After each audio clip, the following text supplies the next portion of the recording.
Hi price Lord. வாலிப பிள்ளைகளா, ஒரு காரியத்தை நான் உங்களிடத்துல எச்சரிப்பாய் நான் சொல்ல வேண்டியதா எனக்கு தோன்றதுனால நான் சொல்றேன்.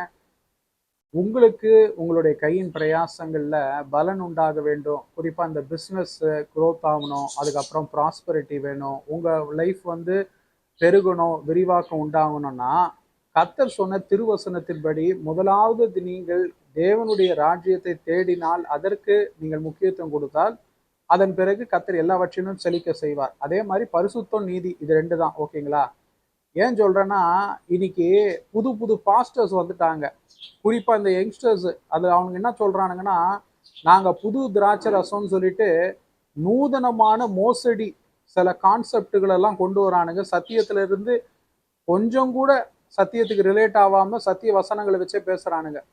அதில் இந்த ஜூம் மீட்டிங் சொல்லி ப்ராஸ்பரிட்டி ஜூம் மீட்டிங்கு, அதுக்கப்புறம் பிஸ்னஸ் பிளெஸிங் ஜூம் மீட்டிங் சொல்லி திருட்டு அயோக்கியனுங்க வந்து என்ன பண்ணுறாங்கன்னா, ஒருத்தருக்கு 5000 ரூபான்னு ஃபீஸ் வாங்குறானுங்க.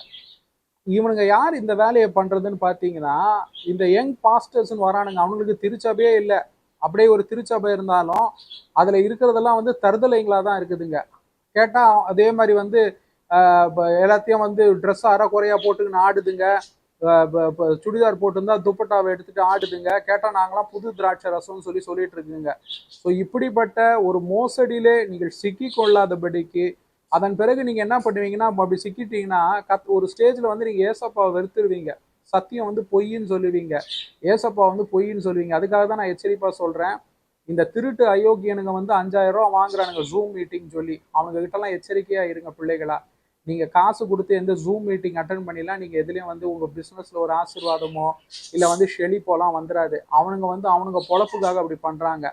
இந்த ஆசீர்வாத பெருவிழாலாம் நடத்துறாங்கல்ல, நல்ல ஊழியக்காரங்க நடத்துறாங்கல்ல ஆசீர்வாத பெருவிழா, அதுக்கப்புறம் வந்து இந்த பிஸ்னஸுக்காக வியாபாரிகளுக்குன்னு அதெல்லாம் நீங்க அட்டன் பண்ணலாம். சரிங்களா? ஆனா இந்த காசு கேட்டுக்கின்னு இந்த ஜூம் மீட்டிங்ல வந்து வரானுங்க பாருங்க, இந்த யங் பாஸ்டர் கேட்டா புது திராட்சை ரசம்னு வானுங்க. அந்த மாதிரி அயோக்கியனு கிட்ட ஜாக்கிரதையா இருங்க பிள்ளைகளா.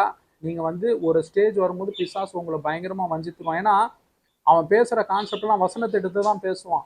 ஆனா அவனுடைய எண்ணம் பூரா அந்த ஜூம் மீட்டிங் நடத்துறானுங்க பாரு, ப்ராஸ்பரிட்டி வந்து கொடுக்குறேன், உன் பிசினஸ் ஆசீர்வதிக்கப்படும், அவனுங்கெல்லாம் வந்து உங்களை சத்தியத்தை வெறுக்க வச்சிருவானுங்க. அது நூதனமா பிசாசு அந்த மாதிரி உங்க மைண்டை கட்டி போட்டு உங்க பிரெயின் வாஷ் பண்ணி கடைசியில் ஒரு ஸ்டேஜில் நீங்க ஏசப்பா வெறுத்துருவீங்க. ஜாக்கிரதையா இருங்கன்னா. ஒரே ஒரு காரியம் தான்டா, பரிசுத்தம், நீதி, ஆண்டவருடைய ராஜ்யத்தை தேடுறது. இது மட்டும்தான் நம்மளுக்கு வாழ்க்கையில செழிப்பையும் ஆசீர்வாதத்தையும் கொடுக்கும். சரிங்களா? கர்த்தர் உங்களை ஆசீர்வதிக்கட்டும். கர்த்தர் உங்களை பாதுகாத்து கொள்ளட்டும். God bless you all. Amen.